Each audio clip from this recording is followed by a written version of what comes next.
Hey, welcome back to the B2B Marketing Gap podcast with me, Jade Tambini. Today I'm going to be talking about the 8 myths that your leaders seem to believe and why they're holding you back in your marketing career, and based on hearing from the hundreds of B2B marketers that I've worked with to get more strategic and get more assertive. If you don't know me, I'm B2B Jade. I'm a TikToker, podcaster, and I'm the course leader for B2B Breakthrough Academy. I made a 6-module marketing strategy course to help busy, overwhelmed marketing managers get more strategic. I basically just built what I would have wanted when I was a marketing manager. So if you do want to have a look at that, you can go to the link in the show notes. I'm not going to go on about this after this episode, but my business did just turn 8 years old. So if you want to wish me a happy birthday, I would love if you would make a birthday or cake related emoji in the comments, just so I know that someone cares, because I celebrated my business birthday like any other B2B marketer, surrounded by people celebrating me. They got me a cake, everyone was cheering, and yeah, it was a totally normal experience for a B2B marketer. So let's talk about the 8 marketing myths that are holding you back in your B2B marketing career. First up, marketing ROI should be fairly immediate. So many B2B marketers get stuck with leaders where they need more budget, but the leaders are like, I'll only give you budget when you can prove ROI on what you've already achieved. The problem comes where these leaders are not seeing that ROI comes from a wholly integrated strategic approach to marketing, which sees the whole business getting behind putting the customer central to how the business operates. So what I tend to see happen is that a marketing manager tries out a technique like email marketing or advertising online, and then they do it for a few months half-heartedly because they've got so many sales support tasks taking place. When they don't see results, they jump to a new one, and the business is like, well, that didn't work, let's try something else. But all you do is you just go back to the start. I don't know why, but I always talk about baking bread when it comes to analogies, but I just think it's so perfect. So imagine you have proved the bread and you're about to put it in the oven, and you put it on for 45 minutes to bake that bread. And then you take it out after 3 minutes. Oh, it hasn't worked. So then you start a new loaf using different flour, and you think it's the ingredients, but it's not. It's that you didn't give it time, and maybe the process was wrong. Maybe you didn't add yeast. Maybe you put too much water in. So think of the ingredients as your strategy. Like, what are we going to do right? And think about the time to bake as that impatience that your business gives you about where's the ROI? Why isn't it working? And really look at how tactical your business is set up with its marketing. A huge myth that B2B marketers are held back by is, oh, marketing doesn't need a big budget to get results. Now, I don't believe that we need a budget that is a wasteful amount, but ultimately you do need a certain amount of spend to even get your systems off the ground. You need to have the CRM system set up properly. And I'm not just talking about subscribing to a CRM system and then it just sits there and then you're expected to make it work. No, you have to hire consultants to set up your lead process flows, to connect you with what sales are doing, to make sure that all of that is designed out and scoped and spec'd really well, that the customer's whole journey is connected. Maybe you have a tech partner who is going to create connections between your email marketing, automating that and connecting it with the data in your CRM. There are so many things, even just in that one little pocket of your marketing strategy, that needs attention, and that requires budget. The second you start to hear leaders saying, we don't need budget for that, you can just do it, that's when we get into problems. Let's imagine a wedding. Imagine on the day of your wedding, you did everything and you didn't hire anyone in. You are not going to have a very successful wedding. Let's say you had to make the cake yourself. It's going to look rubbish. Let's say you are literally like, you have to do the filming. Well, it wouldn't even work. Where are we going with this? Because you wouldn't be in it, because you'd be the one filming. Think about things like that, where an orchestration of a bigger thing is what leads to the output being really good. Imagine you made the food yourself. You wouldn't even get a bowl of salad out. It wouldn't work. So leaders need to start seeing that budget isn't just advertising spend. Budget is enablement. Budget is being able to hire people to do the job. In terms of what budget you should be allocating, I recommend that you do a quick calculation, and in B2B Breakthrough Academy, we have an entire module with video trainings and templates to help you calculate exactly what your budget should be and how you should allocate it. But as a general rule of thumb, you want to be looking at between 4 and 8% of your company's sales revenue. And that is dependent on whether or not you have a healthy profit margin, which you'd have to determine with your finance director. You also need to be really careful about how your revenue works. For example, once I worked in recruitment, and if you have a recruitment business, for example, you might have temp contracts, temporary workers. So the client would pay money and then the temporary worker would get paid. So that's not actually revenue, that's moving through the business and leaving. So if you had a high amount of that and then you built your marketing budget around that, but it's immediately leaving, that's not going to be a very good way to do things. We also have someone within B2B Breakthrough Academy who their company sells like JCB equipment. So they buy it and then sell it. And so actually the sale value is not as big as it seems. We want to maybe be looking at what we actually made on that. So really important to speak to your finance director. The other thing to consider with budget is these 3 factors. Number 1, how aggressive are our growth goals?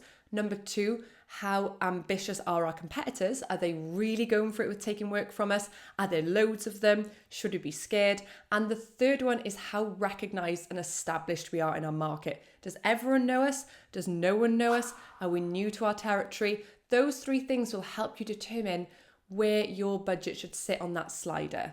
4% being the lower end, 8% being a bit higher, and some people will go even above.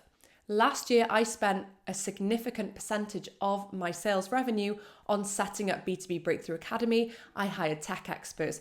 I hired branding experts. I invested in a platform. I built things, video editors, all this stuff because I knew that there would be a return. And voila, there was a return. I knew the strategy would work because I'm a business owner who is inherently a marketer. You need to help your business get confident that investment is going to lead to something eventually. Another myth that leaders have about B2B marketing is that it's only about generating leads. This is just not true. And also, that process has been massively simplified. The whole narrative of just get leads is a really damaging issue for our gang, like us B2B marketers. It's been boiled down to something that may have worked in 2010, which was like put a little pop-up banner on an industry partner website and then people will click and then all of a sudden they'll inquire. The world doesn't work like that anymore. People do their research. People need to be in the know. Buyers are savvier. Just think about how you buy things. If you wanted a new CRM system, would you just accept sales meetings with 5 suppliers? You would not. You would ask your peers. You would go on communities. You would research. You would watch their demo videos. You'd research reviews about them. You wouldn't just have that meeting. And so buyers need more nurturing in digital spaces and environments. They need to be able to hear you when they ask around. So when we look at the definition of marketing, it's satisfy customer needs profitably. Let's go into the more full. So the definition of marketing by the Chartered Institute of Marketing is the management process responsible for identifying, anticipating, and satisfying customer needs whilst making a profit. That for me is really about how do we make customers central to this company? That's the most effective way to make your marketing work. If you're only obsessed with marketing in the form of leads, you're not going to know if your customers are happy with you.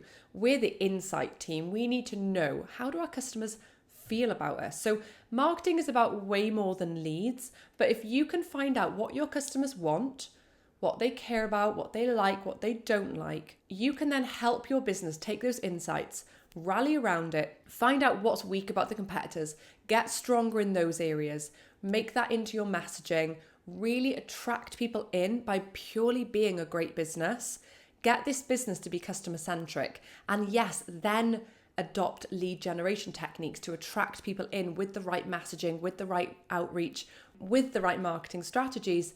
But if you're only focusing on leads, it's not going to work. People also get really stuck on what the difference between strategies and tactics are. A big portion of the BBA course for me was really understanding how they connect. And for that reason, we've combined modules 4 and 5 so that we have the same template for how we select our strategies and how that then translates into tactics. That is just something I got so stuck on when I was a marketing manager, and I wanted my course to really help you guys to have the tools to make better decisions and understand the difference. Okay, another myth that leaders are really getting stuck on is thinking that the more marketing channels means the more opportunity to get exposure, when actually the opposite is true. Take my TikTok, for example. I went all in on it, and I didn't have time and space for Instagram and LinkedIn other than simply posting on there from time to time to uphold the brand. But my content strategy was rallied around TikTok, leading people into the podcast, then leading them into my freebies, and then telling them about my 6-module marketing strategy course. And that was my really simple funnel. That's realistic for me. I'm not only a one-person marketer, I'm a one-person business owner. So I have to do everything, not just marketing. Look after my students, onboard my students, offboard my students, finance, everything that comes with running a business. So if I can build a marketing strategy that not only generates sales without my involvement, but genuinely connect with my audience through the insights I've been gathering, if I can do it on my own by selecting fewer channels and a more simplified approach, you absolutely can too. So my message to you is that less is absolutely more. There will be so many things you need to strip out. And one of the most beautiful things I've seen with my students' B2B breakthroughs has been their realization that they need to do less, not more. I think when I was an unstrategic marketer, I think I believed that in order to become a strategic marketer with a marketing strategy, I was going to have to be doing more work. The opposite is true. A good marketing strategy will simplify things. It makes your job easier. It gets you off the task wheel, and it just frees up your time to feel in control and on top of things. And that is literally why I exist in this space. I feel like there is no one out there, as much as there are the most awesome, inspiring marketers that I follow, I don't feel like there's anyone in B2B marketing who is talking about simplifying things. Everyone just sounds so clever because they are. And I'm thinking, I haven't done that. I haven't done this. And all you're thinking is all these things you got to do. And I'm here to tell you, it doesn't need to be like that. Let's simplify things. Let's get back to basics. Let's get everything lined up and let's do it right. Brand building is fluffy. If I have heard that once, I've heard it a million times. My business is built on brand building. I have never paid for a single ad, and I've gone viral on TikTok. I've posted a video and gained 5 direct sales from it, with people saying, I bought this from you because of that piece of content. I've had 6-figure deals come off the back of my content where it's been organic. Brand building, when done right, is the opposite of fluffy. It is hearty, it's grounded, it's solid, it is savvy. You are helping people to learn and overcome their problem, and then they build trust in you. I'll tell you why it goes wrong in brand building. People are talking about the wrong things. If I was on here doing a video series about the absolute most complex areas of SEO, people might find it mildly interesting, but it's not connected with my course. So you wouldn't buy my course if you were interested in that, because you'd want to buy an SEO focused course. So what we need to do with our brand building is make it more sales savvy. Like, you'll notice with good content, people are directing you to their offers. They're encouraging you into their funnel. And that is what I'm doing. Of course I am. I want to help you. If my course is going to help you, I would like you to buy it. If you don't need it, if my resources that are all free helps you, I'm equally delighted, because my mission isn't to make sales. My mission is to make a dent in the world on helping marketers get more strategic and assertive. So when brand building is done right, it is very salesy, but it's not outreach, cringy, asking for the salesy. That's just dated and doesn't work. Think to yourself, in our brand building, are we talking about things that are directly connected with what we sell? Don't fall down the rabbit hole of talking to your audience about things that you've researched that they would be interested in a general context in your sector. Talk to them about the things they're struggling with that your business can really help with over and above the competitors, and talk about the gap between the frustrations they're having right now with whoever they're currently working with, why that is happening, and why your business has the answers they need. The other reason brand building fails for B2B marketers is when there's no funnel approach. You're just putting stuff out there. There's no thought process as to, okay, what are we doing at awareness level? What are we doing when they're more interested? How does that feed into getting them into understanding the product and solution? And then how are we nurturing them and how are we converting them? It's kind of like the sales emails over here that are really pushy and not really working. And then there's brand building over here that's just like a nice little blog and social posts. It has to be connected. This one went viral on my TikTok and not for good reason.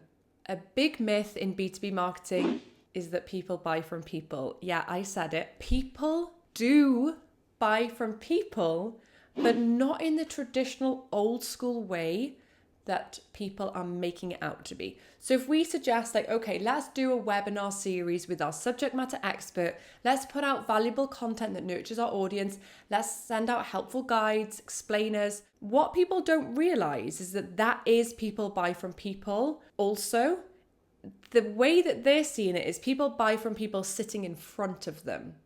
And that is dead, right? People don't need to have your sales rep on a call on Zoom to build confidence and trust. Now, today, they only need your salesperson when they have a question that is specific and bespoke to their business, where they need more information.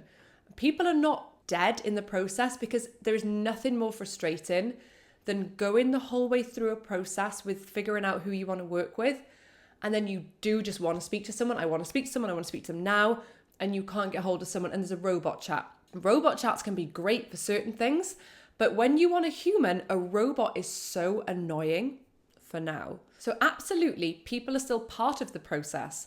But what you're watching now is me being a person. So if you bought my course, you would never have had a call with me on Zoom about that. But right now, we are building a relationship. Hey, you. And we are building trust together. And I'm talking to you about your issues so you feel like you know me. So when I go on my live Q&As with my students and they're like, hey, I feel like I know you, this is so weird. And I'm like, it's weird because I feel the same, because my content is so geared to get the right people into the course that I've met you before, because everyone is like you and we're all the same. So try and reframe in your head this old school people buy from people. The way they're seeing it is an absolute myth. But the way that we can modernize it is that they get access to the people in whichever format they want. It is their knowledge, it's their answers, it's not the person. And the last but one myth is that sales and marketing need to be targeted and working separately. I had a student who was like, so my goal is 50 marketing qualified leads and sales' goal is to get 100 leads. Now, they were seeing sales and marketing as completely separate, almost like competing forces. What we need to do is think of the sales and marketing journey as a linear process from a person being a stranger, where they've never heard of your business before, becoming aware of your business, becoming interested in your business, having a desire to work with your business or a business similar, and then taking action to becoming a customer. You think about that journey. Sales and marketing need to dip in and out as and when needed by the buyer. So a person may know, right, I need a new accountancy firm. I'm not happy with who I've got. We need to get the information we want when we want it, and we want someone on call available to us as and when we want it. But what's happening with B2B companies is that as soon as a prospect shows interest, sales want to be all over it, but people don't want to buy that way. So then they start avoiding you and feeling like they're being harassed. So often the students in my B2B Breakthrough Academy course have come in the door because they're like, I've been told we really don't need to invest in a strategy because we know what we need to do. We have that clarity. But what starts to happen is that you just do a bunch of random tactics that don't lead to anything. And so as much as we think we can get by without a strategy, if this is what your company is doing, I ask you just to review with them. How do we feel about our marketing? Is it working? Do we have clarity about where we're headed and what we're looking to achieve? What a marketing strategy does is connects what your business needs to achieve at a really top level with what the marketing works on daily. So think about what I'm working on every day. is that directly contributing to us achieving our vision, mission, and key business goals? And if you struggle to get your leaders to respect the fact that you need input from them in order to create a marketing strategy, I really recommend you try out the template that I give away for free, which is actually the Module 1 template from my marketing strategy course. You can download it through the link in show notes. It's called my marketing review template, and it lays out all of the questions that you need to ask your leaders so that you can then move on to the following 5 steps to create your marketing strategy. I hope you found that useful. If any of those myths resonated with you, I want to tell you, you are absolutely not alone. I speak to hundreds of marketers who are constantly battling with sales and leadership, who have these preconceptions of marketing, of oversimplifying what they work on and really truly thinking that they should be able to do as much of the marketing themselves without any external help. They don't need budget and they don't need strategy. I'm here to tell you that is not true, and you are not alone. I'm here for you. Thank you so much for listening to today's episode. I would love it if you would subscribe to me. Better yet, give me a review, and please like and comment on this video to tell me if any marketing myths that you related to or any that I missed out. Have a great rest of your day.